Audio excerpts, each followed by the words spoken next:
ဒီညမှာလည်းဒီနေ့မှာလည်းဖျားသခင်ရဲ့ကျေးဇူးတော်ကြောင့်ဖျားသခင်ရဲ့နှုတ်ကပတ်တော်ကိုအတူတကွကြားနာရမယ့်အခွင့်ပေးတနာတော်တော်သူဖျားရှင်နာမတော်ကိုစီစွာချီးမွမ်းလိုပါတယ်နောက်မှာဒီပတ်မှာတော့ကျွန်တော်ကမအိပ်တာများတယ်ဘာဖြစ်လဲဆိုတော့အိပ်လို့မရဘူးတခါတလေမနေ့ပိုင်း8 နာရီလောက်မှအိပ်တယ်အိပ်ရတဲ့မှာအိပ်လေးမပြောတဲ့အခါမှာဘိုက်ကလည်းမကောင်းဘူးဒါကြောင့်ကျွန်တော်ကဒီပတ်မှာတော့ကျက်မာရေးတိတ်မကောင်းဘူးပေါ့ဒါပေမဲ့ဖျားသခင်ရဲ့ကျေးဇူးတော်ကြောင့်ဒီနေ့မှာခမဖျားသခင်ချစ်တဲ့သားသမီးဒီရဲ့အစေမှာမတရပြီမှာကိုယ်ရဲ့ကောင်းမြတ်ခြင်းကိုတည်တည်ခံခွင့်ပေးတဲ့အတွက်ကြောင့်လဲဖျားသခင်ကိုကျေးဇူးတင်ပါတယ်လို့ကျွန်တော်အချင်းချင်းကျွန်တော်ဒုတိယအချင်းနဲ့ကျွန်တော်ပြောချင်ပါတယ်ဒီနေ့ကျွန်တော်ဝေငါးခြင်းမြတ်နှုတ်ကပတ်တော်ကတော့ရှင်ယောဟန်ထေကဖြစ်ပါတယ်ကျွန်တော်ဝေငါးခြင်းနဲ့ခေါင်းစဉ်ကတော့ဖျားသခင်ဒီချစ်ချင်းမေတ္တာဖြစ်တော်မူ၏တဲ့ဖျားသခင်ဒီချစ်ချင်းမေတ္တာဖြစ်တော်မူ၏တဲ့နောက်ယောဟန်ခန်းကြီး16ကိုကျွန်တော်တို့ကြည့်တဲ့အခါမှာဖျားသခင်ဒီမိမိ၌တပါးသောသားတော်ကိုစွန့်တော်မူတည်တဲ့အလောကီသားတော်ကိုချစ်တော်မူ၏တဲ့ဒီနေ့ကျွန်တော်တို့ကြည့်ရမယ်ဆိုရင်ဒီဖျားသခင်ဟာကျွန်တော်ချစ်ချင်းမေတ္တာမရှိဘူးဆိုရင်သူမှာတပါးသောသားတော်ကိုနှမျောမှာဖြစ်တယ်ဒီလောကကိုဆင်လွတ်မှာမဟုတ်ဘူးဒါပေမဲ့ဖျားသခင်ကချစ်ချင်းမေတ္တာဖြစ်တဲ့အတွက်ကြောင့်သူမှာတပါးသောသားတော်ကိုလောကီကျွန်တော်တို့အတွက်ဆင်လွတ်မှာအသေးစတေးပြရတာဖြစ်ပါတယ်နောက်ယော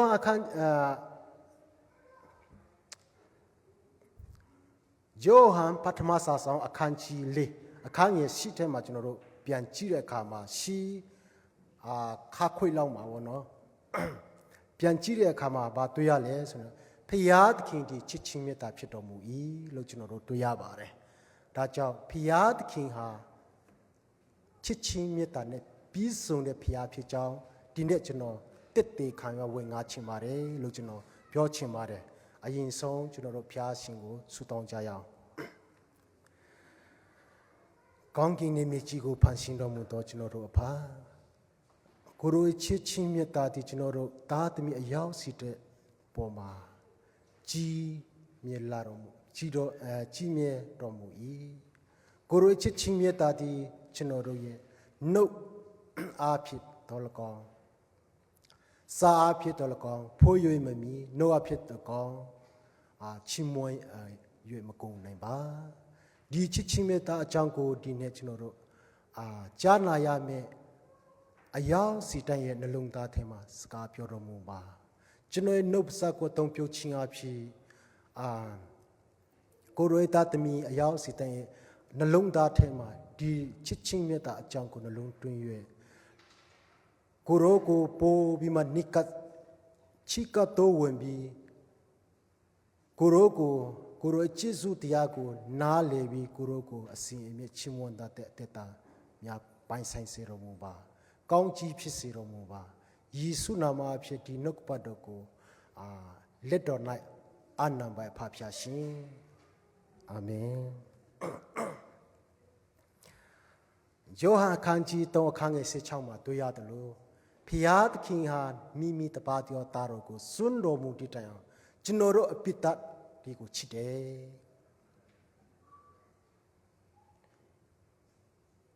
ဘေတူဖာခင်ကမှ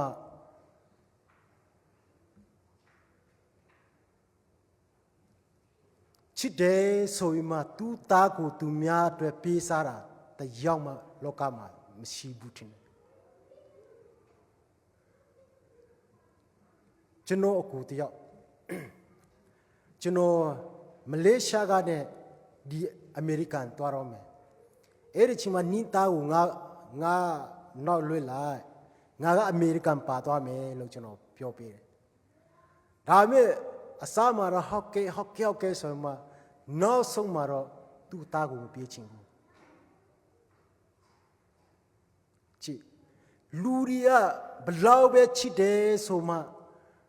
သူ့သားကိုဘသူကိုမှမပြေးချင်ဘူးဒါပေမဲ့ဖျားသခင်ကသူ့မှာတပါးတည်းတော့သားဖြစ်တယ်သားတော်ယေရှုခရစ်ကိုကျွန်တော်တို့အပြစ်အတွက်ကြောင့်ဒီလောကကိုဆင်လွှဲခဲ့တယ်ကျွန်တော်တို့အပြစ်အတွက်ကြောင့်ပေးဆက်ခဲ့တယ်ဒါဟာဘလောက်ထိဖျားသခင်ဟာကျွန်တော်တို့အပေါ်မှာချစ်တယ်လေဆိုတဲ့အရာကိုပြသခြင်းဖြစ်တယ်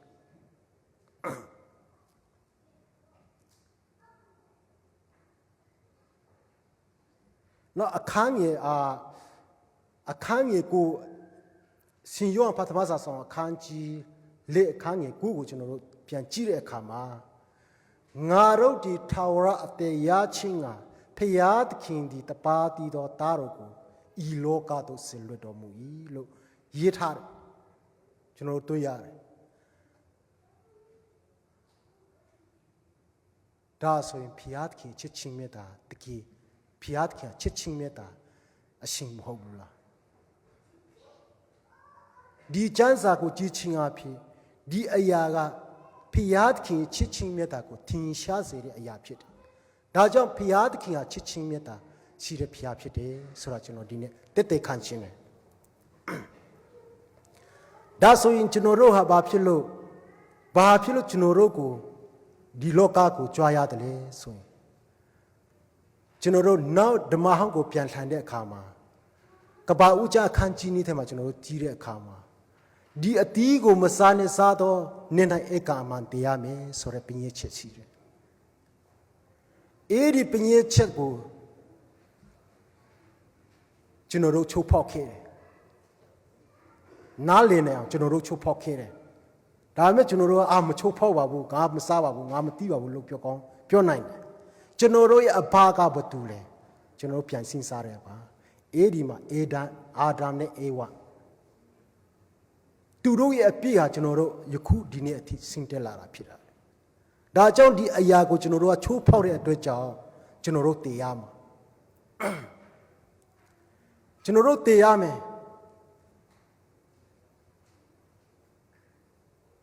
စားတော်နေလိုက်ဧကမန်တည်ရမယ်ဆိုတဲ့ပညတ်ချက်ဟာကျွန်တော်တို့အပေါ်မှာတည်ရောက်တာဖြစ်ပါတယ်အဲ့ဒါကြောင့်ဒီအရာကိုဘုရားသခင်ပြန်ပြီးမှစဉ်းစားပြန်ပြီးမှသူကပြောမယ်ဆိုတော့ပြန်စဉ်းစားတာပေါ့အဲ့ဒီချိန်မှာငါဘယ်လိုလုပ်ရမလဲဒီလူငါရဲ့သားသမီးဒီငရေထဲမှာသွားကုန်တော့မယ်ဘယ်လိုလုပ်ရမလဲဆိုတာဘုရားသခင်ကငါထင်တယ်ကောင်းကင်မှာခဏခဏအစည်းအဝေးခေါ်တယ်ထင်တယ်ဒါပေမဲ့ကျမ်းစာထဲမှာတော့မရှိပါဘူးလူသားတွေကိုဘယ်လိုကြည်ရမလဲဘယ်သူသွားရမလဲလူသားတွေအပြစ်ထက်ကနေဘယ်သူကင်းနိုင်မလဲဘယ်သူသွားမလဲလို့ခဏခဏအစည်းအဝေးရှိတယ်ထင်တယ်နောက်ငါတင်နာကာဘေလာကောင်းကင်တမန်ကိုကာဘေလာနင်းသွားမလားမေခါမင်းသွားမလားပြောတယ်ထင်တယ်ဒါပေမဲ့လောကကိုသွားမယ်ဆိုရင်တော့တေးရမယ်ဆိုတာသူတို့သိတယ်တဲ့ကြောင့်ဘယ်သူမှမသွားချင်ဘူးမသွားချင်တဲ့အခါမှာယေရှုခရစ်တော်ကဘာပြောလဲအဖာကျွန်တော်သွားမယ်ဒီလူတွေအပြီးငရေထက်ကကဲဖို့ရအတွက်ကျွန်တော်သွားမယ်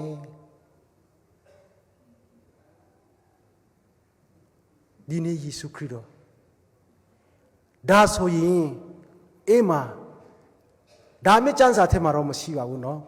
ဒါမဲ့နင်သွားမယ်ဆိုရင်ကျွန်တော်တို့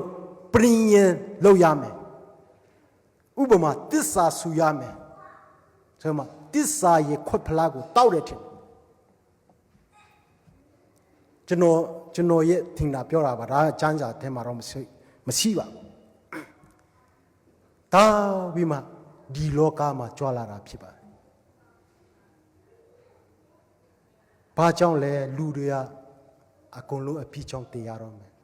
ဖျားသခင်ရှာတဲ့သူလည်းမရှိတော့ဘူးဖျားသခင်ကိုလည်းမတီးတော့ဘူးယောမခန်းကြီး3:37ကိုကြည့်တဲ့အခါမှာဖ ဖြောင်းမတဲ့သူမရှိဘူးတဲ့တရားမှမရှိဘူးတဲ့ဘုရားသခင်ကိုရှာတဲ့သူလည်းမရှိတော့ဘူးတဲ့နားလေတဲ့သူလည်းမရှိတော့ဘူးတဲ့တညီတညွေတီလာမကြပြီလမ်းလို့ကြပြီ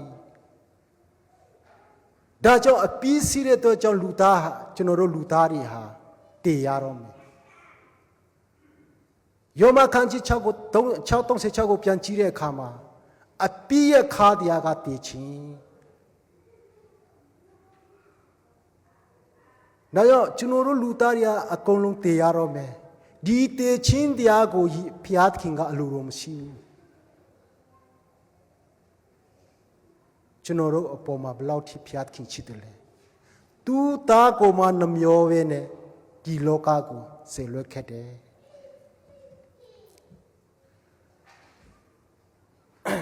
အဲ့ဒါနဲ့ကျွန်တော်တို့မကုခန်းစီဆဲလေ24ကိုကျွန်တော်တို့ကြည့်တဲ့အခါမှာယေရှုခရစ်တော်ကဘာပြောလဲဆိုတော့တပည့်တော်ဒီနဲ့ညာနောက်ဆုံးညစာစားပွဲလုပ်တဲ့အခါမှာဤခွက်ကား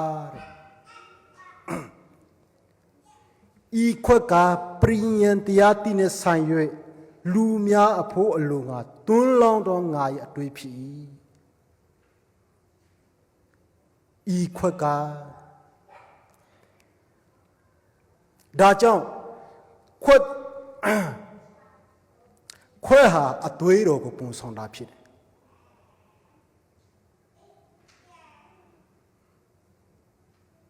ခွဲဟာလေဝါကတိုင်မှာအသွေးတွန်းလောင်းတော့အသွေးတော်ကိုပုံဆောင်တာဖြစ်ပါတယ်။ဒါကြောင့်ဘုရားယေရှုခရစ်တော်ဘာပြောလဲဆိုတော့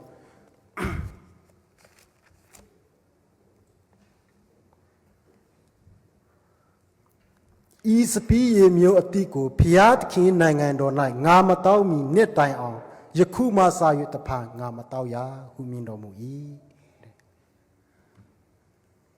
။နောက်ထပ်တဖန်ဘုရားသခင်နိုင်ငံတော်မှာ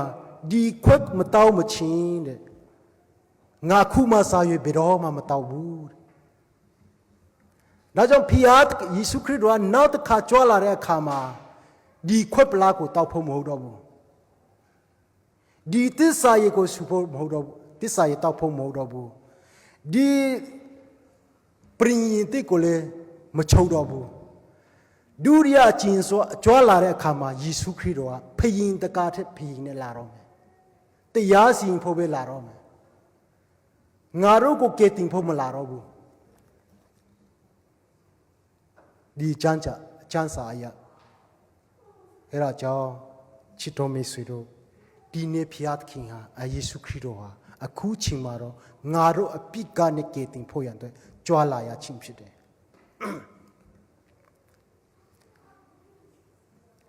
ဟေဘရဲခန်းကြီးကို20နီးမှာလည်းပြောထားလဲဆိုတော့အသွေးမတွန်းလိုက်ရင်အပြစ်လွတ်ခြင်းမရှိဘူးတဲ့ယေရှုခရစ်တော်ရဲ့အသွေးတွန်းလန်းခြင်းမပါဘူးဆိုရင်တော့လေဝါကတိုင်မှာအသေးခံပြီးမှအသွေးတွန်းလန်းခြင်းမရှိဘူးဆိုရင်တော့ငါတို့ရဲ့အပြစ်ကိုလွတ်ခြင်းမရှိဘူးဒါကြောင့်ယေရှုခရစ်တော်ကဤခွက်ကလို့ပြောတာခွက်ဆိုတာအသွေးကိုပုံဆောင်တာဖြစ်တယ်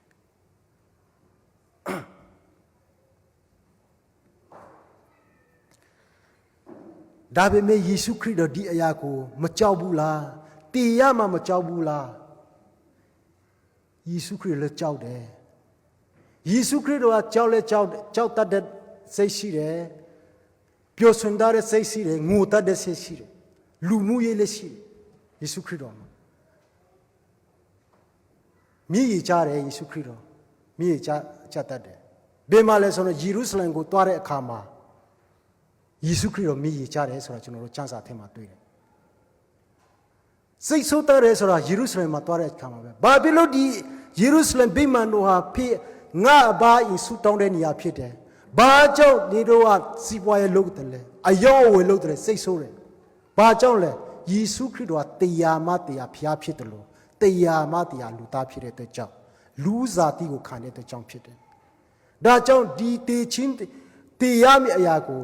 ယေရှုခရစ်တော်လည်းစိတ်လှုပ်ရှားတယ်စိတ်လှုပ်ရှားတဲ့အတွက်ကြောင့်သူဟာတပည့်တော်ဒီနဲ့ဘာလဲညစာစားပြီးပတ်ခါညစာစားနောက်မှာသူဟာက ကေတာစင်မဥယျင်ကိုဆူတောင်းဖို့တွားတယ်ဆိုတာကျွန်တော်ကျမ်းစာထဲမှာတွေ့ရတယ်အခုကေတာစင်မဥယျင်ဆိုတာကလွန်ခဲ့တော့ဘေမာရှိတယ်လေဆိုရင်လွန်ခဲ့တော့အနည်းနဲ့ထောင်ကျော်ကာလမှာတော့ဣသရေလနိုင်ငံရဲ့အစေဖက်ယေရုရှလင်ရဲ့အစေဖက်မှာရှိတဲ့တန်လွန်တန်ချီအောက်မှာရှိတယ်တဲ့နော်ကေတာစင်မဥယျင်ကိုတန်လွန်စီကျရဆဲလို့လေခေါ်ကြတယ်တဲ့နော်အဲ့ဒီဥယျင်ကဘာဖြစ်လို့ယေရှုခရစ်တော်ကဆူတောင်းတဲ့နေရာအဖြစ်ရွေးချယ်တယ်လေဆိုတော့အဲ့ဒီဥယျင်မှာအဲ့ဒီတန်လွန်ပြင်းတွေကအိုးတဲ့တကယ်လာပါပြီးမှတိတ်ဆိတ်ခြင်းတဲ့နေရာဖြစ်တယ်အဲ့ဒါကြောင့်အဲ့ဒီနေရာကယေရှုခရစ်တော်ကတိတ်ဆိတ်ခြင်းတဲ့နေရာမှာဆူတောင်းဖို့ရန်အတွက်နေရာရွေးချယ်ထားတယ်လို့ကျွန်တော်တို့ကျမ်းစာရဲ့နောက်ကြောင်းကိုကြည့်တဲ့အခါကျွန်တော်တွေ့နိုင်ပါတယ်တွေ့ရပါတယ်အခုချိန်မှာအဲ့ဒီတန်လွင်ဥယျာဉ်ကဘယ်မှာရှိလဲဆိုတော့ယေရုရှလင်မြို့ဟောင်းရဲ့အပြင်ဖက်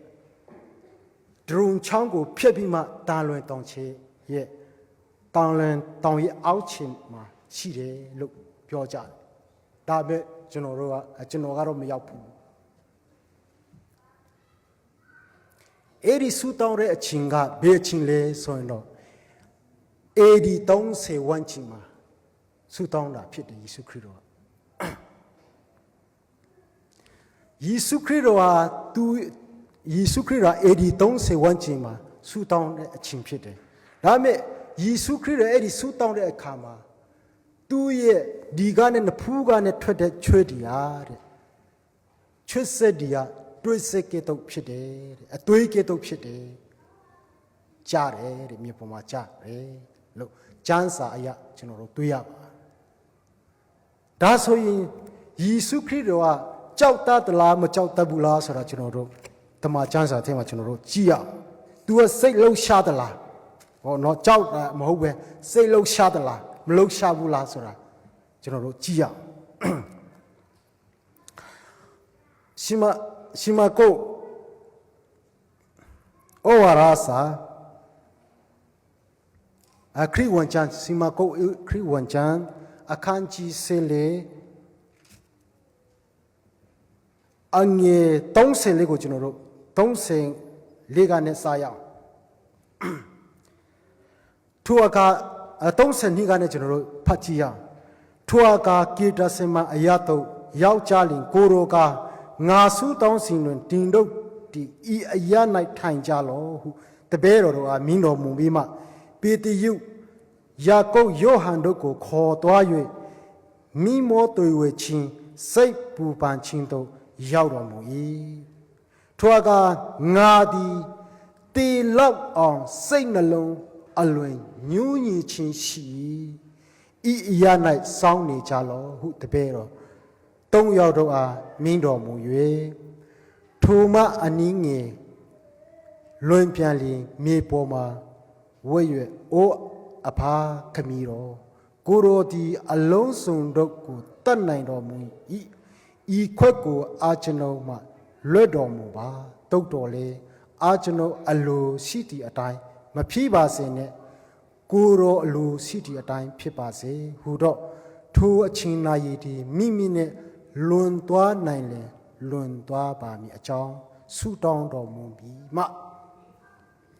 ယေရှုခရစ်တော်စိတ်လှုပ်ရှားတယ်သူ့ရဲ့အနာဂတ်ကိုသူကဘာကြောင့်လဲဆိုသူ့ရဲ့အနာဂတ်ကိုသူကောင်းကောင်းသိတယ်ငါလေးဝါကတိုင်မှာတည်ရမယ်ငါအသွေးတူးလောင်ရတော့မယ်ဆိုတာသူကောင်းကောင်းသိတဲ့အခါမှာ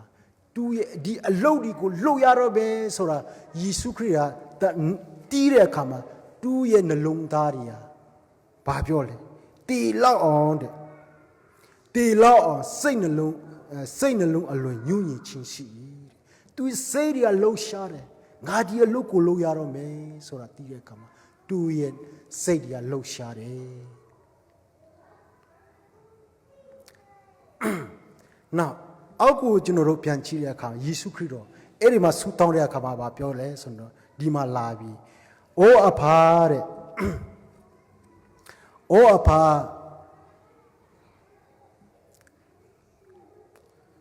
အိုးအဖာခမီတော်ကိုရောဒီအလုံးစုံတို့ကိုတတ်နိုင်တော်မူ၏တဲ့ဤခွက်ကိုအကျွန်ုပ်မှလွဲတော်မူပါတဲ့ဤခွက်ဆိုတာခုနအစောနာကဘာပြောလဲအတွေးတော်ကိုပုံဆောင်ဒီနေရာမှာလဲ तू ကအတွေးလေဝါကားတိုင်မှာအတွေးတွင်းလောင်းခြင်းကိုဆိုတာဖြစ်တယ်ဒါကြောင့်ဤခွက်ကကျွန်ုပ်ကိုလွတ်တော်မူပါတဲ့ဒါပေမဲ့ကျွန်ုပ်ရဲ့အလိုတော်အတိုင်းမဖြစ်ပါစေနဲ့။အိုးကိုအလိုတော်အတိုင်းဖြစ်ပါစေလို့ယေရှုခရစ်တော်ကဆုတောင်းတယ်။ဒါပေမဲ့ကျွန်တော်တို့ကတခါတလေပါဆုတောင်းတတ်လဲဆိုတော့ယေရှုခရစ်ရဲ့တော့ကျွန်တော်တို့ကကြီးတယ်လို့ပဲ။တခါတလေအိုးအဖဒီယာကိုပေးပါဒီယာကိုပေးပါဒီယာကိုပေးပါယေရှုနာမဖြင့်ဆုတောင်းပါတယ်။ကျွန်တော်တို့ဆုတောင်းတာကျွန်တော်ဆုတောင်းတာဒါပေမဲ့ယေရှုခရစ်တော်ရဲ့လိုမဆုတောင်းဘူးအိုးအဖကိုရိုးရဲ့အလိုတော်အတိုင်းဖြစ်စီတော်မူပါဒါကြောင့်ကျွန်တော်တို့ဆုတောင်းတဲ့အချိန်မှာအလိုတော်ကိုကျွန်တော်တို့တီးဖို့လိုအပ်တယ်ဖျားသခင်အလိုတော်ဟာဘာလဲဆိုတော့ကျွန်တော်တို့တီးဖို့လိုအပ်တယ်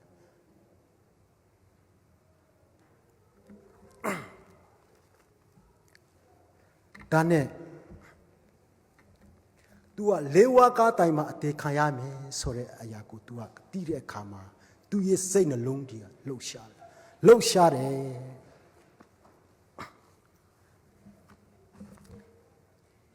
နောက်ကျွန်တော်တို့အောက်ကိုပြန်ကြည့်တဲ့အခါမှာမာကုအခန်းကြီး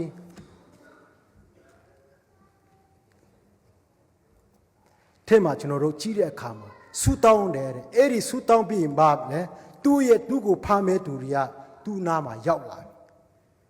သူ့နားမှာရောက်လာပြီ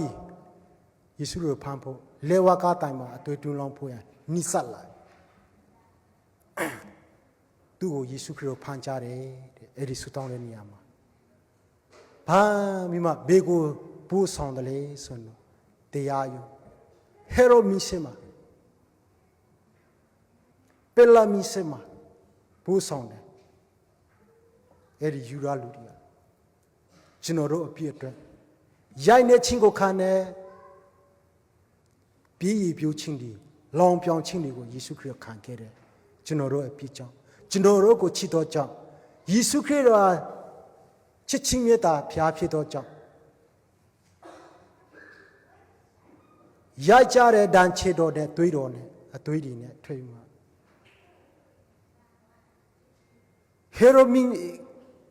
ဟေရိုနန်ဒိုကနဲ့ပီလက်နန်ဒိုကတဲ့အဲ့ဒီညမှာဟေရိုနန်ဒိုတရားယူတဲ့ရှင်ဖြီမန္တလာမေးကြတယ်လောင်ပြောင်ချတယ်နောက်ကနေရိုက်တယ်နင်းကိုဘသူရဖျားသခင်ရဲ့သားဆိုရင်ဘသူကရိုက်တယ်လေလို့မေးတယ်ယေရှုခရစ်တော်တခုမှမဟာဘူးဘာတခုမှမဟာဘူးအဲ့ဒါနဲ့ပီလာမင်စီမှာရောက်တဲ့အခါပီလာမင်ကပြောတယ်ဒီလူမှာကျွန်တော်အပြစ်မမြင်ဘူးဒါနဲ့ပရိသတ်တွေဘာပြောလဲဒီလူကလူလင်လူညာလူဆိုးတဲ့သူကသူဖျားသားဆိုမှပြောတယ်တဲ့သူများကိုတွေးဆောင်တယ်လေဝကတိုင်မှာရိုက်ပါလူတွေရဲ့အတန်ဒါမဲ့ပီလာမင်ကသူ့ကိုပြန်မေးတယ်နင်းကောင်းပြောပါတဲ့နင်းပြောပါငါမှာနင်းကိုလွတ်ပိုင်ခွင့်နဲ့လေဝကတိုင်မှာအတ္တပိုင်ခွင့်ရှိတယ်နင်းပြောပါလို့ပြောတဲ့အခါမှာယေရှုခရစ်တော်ပြောတယ်ဖျားသခင်အလိုတော်မဟုတ်ဘူးဆိုရင်နင်ငါ့ကိုမတတ်နိုင်ဘူးတဲ့ငါ့ကိုအတ္တမတတ်နိုင်ဘူးတဲ့ယေရှုခရစ်တော်ပြောတဲ့စကားအဲ့ဒါကြောင့်ဒီနေ့ယေရှုခရစ်တော်ဟာသူ့ဟာသူကေတင်မတေလေရတယ်ကောင်းကင်မှာအစစ်နေလေရတယ်ဒါပေမဲ့ကျွန်တော်တို့ဟာအပြည့်အတွက်ကြောင့် ငရေမိရင်ကိုတွားရတော့မယ်ဒီအရာကိုကြီးတဲ့အခါမှာဖျားသခင်နှလုံးသားထဲမှာနာကျင်ခဲ့တယ်။အိုးငါ့သားသမီးဒီငရေတွားရတော့မယ်ငါ့သားသမီးဒီအသက်တည်ရတော့မယ်သူရဲ့နှလုံးသားထဲမှာအမြဲတမ်းပူဆွေးတယ်။ဒါဘာကြောင့်လဲဖျားသခင်ကချစ်ချင်းမေတ္တာဖျားဖြစ်သောကြောင့်ဖြစ်တယ်။ချစ်ချင်းမေတ္တာမရှိတဲ့ဖျားဆိုရင်ကျွန်တော်တို့ကိုကြေဖို့မပြောနဲ့လေးတောင်မှချီမှာမဟုတ်ဘူး။ဒါကြောင့်ဖျားသခင်ဟာကျွန်တော်တို့ကိုးကွယ်တဲ့ဖျားထာဝရဖျားဟာချစ်ချင်းမေတ္တာရှိတဲ့ဖျားဖြစ်တယ်။ချစ်ချင်းမေတ္တာရဲ့အစဉ်ဖြစ်တယ်။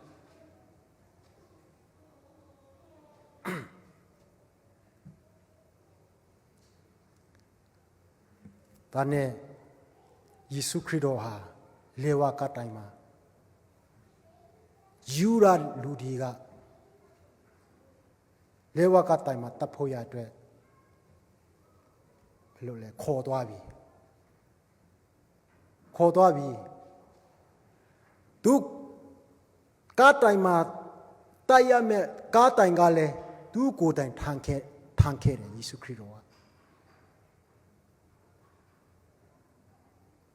အဲ့ဒီနေရာကယေရုရှလင်ရဲ့အပင်ဖက်မှာချမ်းစာရကောလာကောတာတောင်ကုန်းပေါ်မှာတဲ့အဲ့ဒီနေရာကကောင်းတဲ့နေရာမဟုတ်ဘူးသစိမ်းဒီတည်တဲ့နေရာလောကအရာနဲ့ပြောမယ်ဆိုတော့သစိမ်းဆိုတာတည်ရည်သစိမ်းများတယ်ကြောက်စရာကောင်းတယ်ကျွန်တော်လူသားတွေကဒါမှဒီနေရာကအဲ့ဒီနေရာမှာယေရှုခရစ်တော်ကျွန်တော်တို့အတွက်တင်ခံတာအဲ့ဒီနေရာမှာလူကောင်းဒီမတည်ဘူးလူဆိုးဒီဓမြားဒီတခိုးဒီအပြစ်သားဒီပဲတည်တယ်အဲ့ဒီနေရာမှာကျွန်တော်တို့တည်ရမှာဒါပေမဲ့အဲ့ဒီနေရာမှာတည်မြဲအစားယေရှုခရစ်တော်ကအဲ့ဒီနေရာမှာတည်ပေးတယ်ကျွန်တော်တို့အတွက်အဲ့ဒီနေရာမှာဘာလဲဥခေါင်းခွန်နေရာလို့လည်းခေါ်ပါတယ်ဥခေါင်းခွန်တွေအများကြီးတဲ့ဘာဖြစ်လို့လဲဆိုတော့အေးမှာတည်တဲ့လူတွေကဘသူမှမြုပ်တာမရှိဘူးဘာကြောင့်လဲဆိုတော့ဂျူဒာဒီထုံးစံအရာလူသေးကိုမထီရတဲ့မိုးစေဘရင်ထက်မှာဒီကျွန်တော်တို့ဖတ်ပြီးပြီးထင်တယ်ဟောဓမ္မဟောင်းထက်မှာမိုးစေကြမှာလူကိုထီရင်တော့အပြစ်ရှိတယ်ဒီလောက်ဆိုတာရှိတယ်အဲ့ဒါကြောင့်ယူဒာလူတွေကအဲ့ဒါကိုကြောက်လို့အဲ့ဒီတေတဲ့လူအပြစ်ရှိတဲ့လူတေကောင်ကိုမထီဘူးအဲ့မှာပဲပုံဝေမှာအဲ့မှာပဲခွန်ခွန်နေတဲ့အယိုးတွေနဲ့အဲ့ဒီကြားထဲမှာကျွန်တော်တို့ရဲ့သခင်ယေရှုခရစ်တော်ဟာကျွန်တော်တို့အတွက်အသေးခံပေးတယ်အဲ့ဒီနေရာမှာပဲကျွန်တော်တို့ကိုကယ်တင်ပေးခဲ့တယ်အဲ့ဒီနေရာမှာပဲကျွန်တော်တို့အတွက်အသွေးသွင်းလောင်းပေးခဲ့တာယေရှုခရစ်တော်ကကျွန်တော်တို့အပြစ်ကြောင့်ယေရှုခရစ်တော်ရဲ့ဖျားသခင်အဖြစ်ကြောင့်တခုမှမရှိဘူးကျွန်တော်တို့ရဲ့ဖြစ်ကြောင့်ပဲ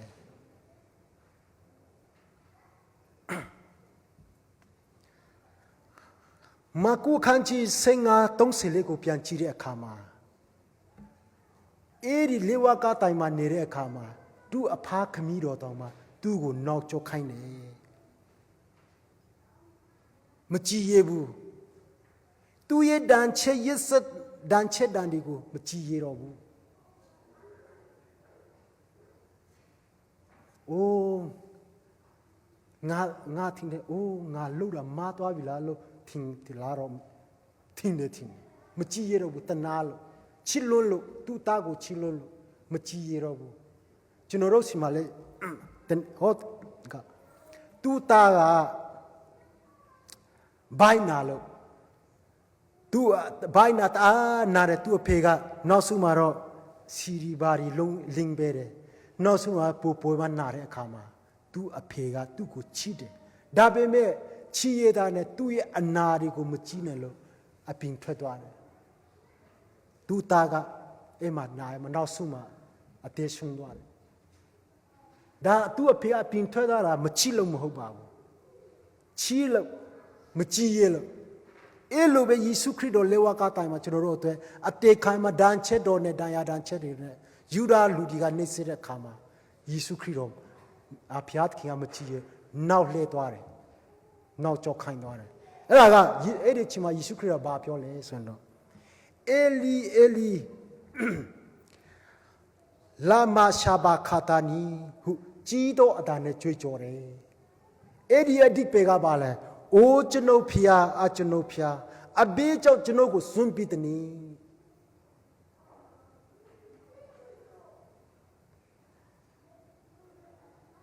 ဒီနေ့ကျွန်တော်တို့ရဲ့အပြစ်ကြောင့်ယေရှုခရစ်တော်ဟာလေဝါကတိုင်မှာကျွန်တော်တရားမင်းနေရာမှာယေရှုခရစ်တော်ဒီချင်းအဖြစ်ကျွန်တော်တို့ဟာဒီနေ့အသေးစင်ချင်းတို့ရောက်ခဲ့တယ်။ဒါယေရှုခရစ်တော်ရဲ့ဖျားသခင်ရဲ့ချစ်ချင်းမြတ်တာကြောင့်ပဲဖြစ်တယ်။ဒါဖျားသခင်ကဟာချစ်ချင်းမြတ်တာဖြစ်တဲ့ဖျားဖြစ်တော့ကြောင့်ချစ်ချင်းမြတ်တာအရှင်ဖျားဖြစ်တော့ကြောင့်ဖြစ်တယ်။ဒါကြောင့်ယေရှုခရစ်တော်ဘာပြောလဲကျွန်တော်တို့ကိုလေတယောက်ကိုတယောက်ချစ်ဖို့ပြောတယ်ယေရှုခရစ်တော်ပြောတဲ့စကားပါလေဆိုတော့ငါကိုပြန်ချစ်ပါတယ်ငါချစ်တယ်လို့ငါကိုလည်းပြန်ချစ်ပါတဲ့နံပါတ်1မှာ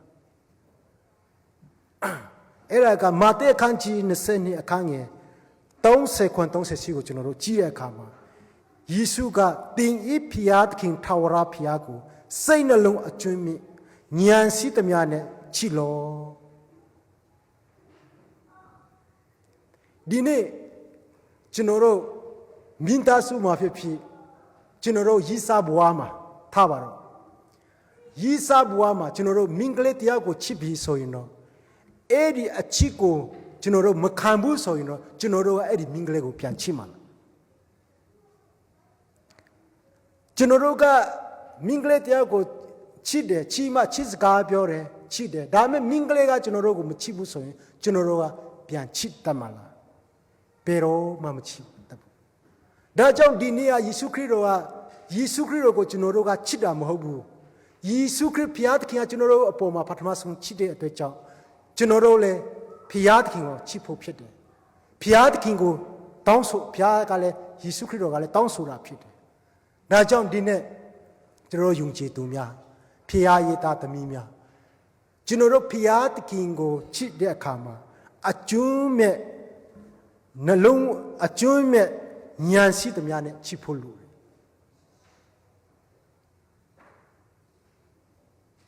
။ဒါကြောင့်ကျွန်တော်တို့ရဲ့ဖျားရှင်ကချစ်ချင်းမြတ်တာအပြည့်နဲ့ကျွန်တော်ကိုချစ်တယ်လို့ကျွန်တော်တို့ဖျားသခင်ကိုပြန်မှချစ်ကြရအောင်လို့နံပါတ်1အနေနဲ့ကျွန်တော်ပြောချင်ပါတယ်။နေ့နဲ့ကိုနေစားဆိုင်တော့သူကိုကိုနေအများချစ်ပါကိုနေစားဆိုင်တဲ့သူကိုကိုနေအများချစ်ပါတခြားနေရာမှာတော့ကိုနေအများကိုနေစားဆိုင်တော့သူကိုကိုနေအများချစ်ပါလို့ပြောတယ်အဲ့ဒါကိုဘယ်လို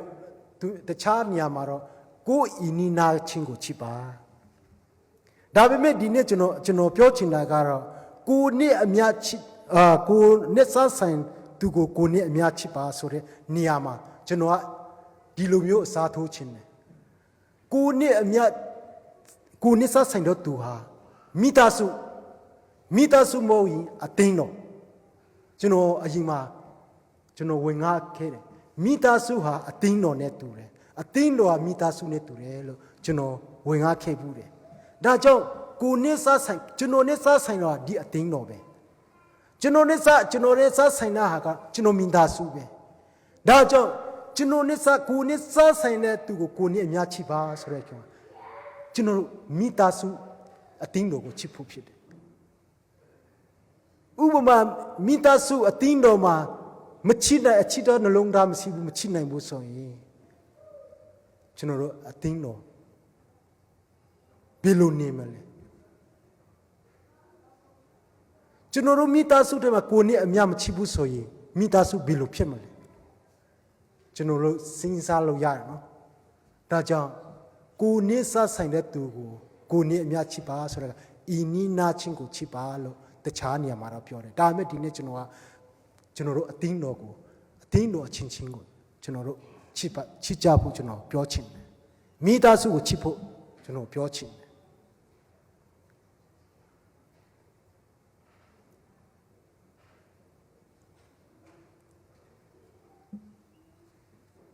ကျွန်တော်တို့မိသားစုကိုမချစ်ဘူးဆိုရင်မိသားစုပြေးသွားမယ်ဟုတ်လာမာရီရောက်ကုန်မယ်ပျက်စီးကုန်မယ်အင်ထောင်မိသားစုလည်းပြိုကွဲကုန်မယ်အတင်းတို့လည်းထုံနေတူပဲအတင်းတို့ကိုမချစ်ဘူးဆိုရင်အတင်းတို့ကပြတ်ကုန်မယ်လာမာရောက်ကုန်မယ်ဒါကြောင့်ကိုနည်းစားဆိုင်တဲ့သူကိုနည်းအများချစ်ပါဆိုတဲ့နေရာမှာကျွန်တော်ကတော့အတင်းတော်ဟိုဆိုချင်ပါတယ်ကျွန်တော်တို့အတင်းတော်အချင်းချင်းချစ်ကြရအောင်မိသားစုချစ်ကြရအောင်ကျွန်တော်နံပါတ်2အနေနဲ့ကျွန်တော်ပြောချင်ပါတယ်နံပါတ်3အနေနဲ့ယန်သူကိုချစ်ပါယန်သူဆိုတာချစ်ဖို့တော့မလွယ်ဘူး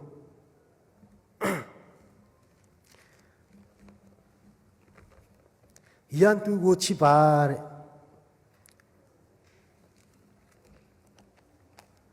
မာသဲအခန်းကြီး9ထဲမှာကျွန်တော်တို့တွေ့တယ်အခန်းကြီး9လေးစီလေးထဲမှာယန်သူကိုချစ်ပါတဲ့နောက်မှဘာပြောရလဲဆိုတော့ကျွန်တော်ဒီကနေ့ပတ်ပေးမယ်ယန်သူငါပရဲ့တီကတင်တို့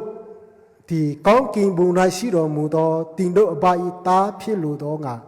တင်တို့ဤယန်သူကိုချစ်ကြလောတဲ့တင်တို့ကိုကျင်စစ်သောသူတို့အားမေတ္တာပို့ကြလောတဲ့တင်တို့ကိုမုန်းသောသူတို့အားကြည်စုပြုကြလောတဲ့တင်တို့ကိုနောက်ဆက်ညှင်းဆဲသောသူတို့အဖို့ဖျားသခင်ကိုဆုတောင်းကြလောလူရတဲ့ကိစ္စတော့မဟုတ်ပါဘူးဒါပေမဲ့ပြောချင်တာကကိုယန်သူကိုချစ်ပါဆိုရကကျွန်တော်တို့ကိုမုန်းတဲ့သူတွေကိုမမုန်းဖို့ကိုမကောင်းတာလုပ်တာတွေကိုကျွန်တော်တို့ကအလေးမထားဘူးသူတို့စီကိုအဲ့လိုမုန်းဖို့အတွက်ဆူတောင်းပေးရမယ်ကျင်စစ်ကျွန်တော်တို့ကိုအမြဲတမ်းပြောတဲ့လူကိုကျင်စစ်တဲ့လူကိုကျွန်တော်တို့ကမေတ္တာပို့ပေးရမယ်အဲ့ဒါနဲ့ယောမအခန်းကြီး7:20ကိုပြန်ကြည့်တဲ့အခါမှာအဆိုးကိုအဆိုးအဖြစ်အရှုံးမခံနဲ့တဲ့အဆိုးကိုအကောင်းအဖြစ်အနိုင်ယူပါတဲ့ဒါကြောင့်ကျွန်တော်တို့ယန်သူကကျွန်တော်တို့ကိုဘယ်လိုပဲဖြစ်နေပါစေကျွန်တော်တို့ကယန်သူအတွက်ကျွန်တော်တို့ဆုတောင်းပေးရမယ်ကျွန်တော်တို့ယန်သူတို့အတွက်မေတ္တာပို့ပေးရမယ်ကျွန်တော်တို့ပုံမှာ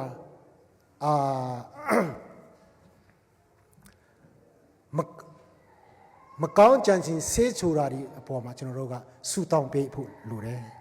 ဒီအဖြစ်ကျွန်တော်တို့ဟာယန်သူဟာဒီလိုလို့ပြေးပြီးဆိုတော့ယန်သူစိတ်နှလုံးကပြောင်းလဲပြီးမှကျွန်တော်တို့ ਨੇ မိတ်ဆွေဖြစ်သွားနိုင်တယ်နောက်တနည်းအားဖြင့်ကျွန်တော်ပြောမယ်ဆိုရင်တော့ကိုယန်သူကိုချစ်ပါဆိုတော့ဝိညာဉ်ရေးရာနဲ့ကျွန်တော်တို့ကြီးမယ်ဆိုရင်တော့ကျွန်တော်တို့ယုံကြည်သူဟာယန်သူများတယ်မယုံကြည်သူစာတာမန်နဲ့လောက်ရှာသူမယုံကြည်သူတွေအတွက်ကျွန်တော်ဆူတောင်းပေးဖို့လိုတယ်ဝိညာဉ်ရေးနဲ့ပြောမယ်ဆိုရင်တော့ဒီလူတွေအတွက်ကျွန်တော်တို့ကအမြဲတမ်းဝိညာဉ်ရေးမှာတိုက်ခိုက်တဲ့လူတွေအတွက်ကျွန်တော်တို့မေတ္တာပို့ပေးရမယ်ဒီလိုအဖြစ်ကျွန်တော်တို့ဝိညာဉ်ရေးရမှာအနိုင်ယူဖို့ဖြစ်တယ်ဆိုတော့ကျွန်တော်ပြောချင်ပါတယ်နောက်လေးမှာတော့အချင်းချင်းချစ်ကြပါယောဟန်အခန်းကြီး73အခန်းငယ်34ထဲမှာအချင်းချင်းချစ်ကြပါတဲ့တယောက်ကိုတယောက်အချင်းချင်းချစ်ကြပါဒီနေ့ကျွန်တော်တို့တယောက်ကိုတယောက်တွေ့တဲ့အခါမှာဖြစ်ဘေးနေရာပဲဖြစ်ဖျားသခင်ရဲ့မေတ္တာတော်အဖြစ်ဖျားသခင်ရဲ့ကောင်းမြတ်ခြင်းအကြောင်းတွေကိုတယောက်ပြီးတယောက်ဝင်ငါခြင်းအဖြစ်မေတ္တာအချင်းချင်းချစ်ကြဖို့လိုတယ် ဆိုတာကျွန်တော်ပြောချင်ပါတယ်ဒါကြောင့်ဘာဖြစ်လို့ဒီစကားဒီအရာတွေဟာဖျားဘာဖြစ်လို့ပြောတယ်လဲဆိုတော့ဖျားသခင်ကချစ်ချင်းမြတ်တာဖြစ်တဲ့ဖျားဖြစ်တော့ကြောင့်ကျွန်တော်တို့လည်းသူနေ့တူတယောက်နဲ့တယောက်ချစ်ချင်းမြတ်တာတယောက်ပေါ်မှာတယောက်ချစ်ချင်းမြတ်တာရှိဖို့လိုအပ်တယ်ကျွန်တော်တို့အသက်တာမှာချစ်ချင်းမြတ်တာပြီးဝဖို့လိုအပ်တယ်ဒီအရာကဖျားသခင်အလိုရှိတဲ့အရာဖြစ်ပါတယ်ဒါကြောင့်အယောက်စီတိုင်းကိုကျွန်တော်ခွင့်အားပေးချင်ပါတယ်ဖျားသခင်ကချစ်ချင်းမြတ်တာဖြစ်တော်မူတော့ဖျားဖြစ်တော်ကြောင့်လေဖြစ်တော်ကြောင့်သူတို့ရဲ့တာသမီကျွန်တော်တို့ဟာချစ်ချင်းမြတ်တာတယောက်ကိုတယောက်ထားရှိဖို့ချစ်ချင်းမြတ်တာရှိတော့အသက်တာပိုင်ဆိုင်ဖို့ကျွန်တော်ခွင့်အားပေးချင်ပါတယ်အယောက်စီတိုင်းဖျားသခင်အတိတ်ဖန်ကောင်းချီးပေးပါစေခုချိန်မှာတော့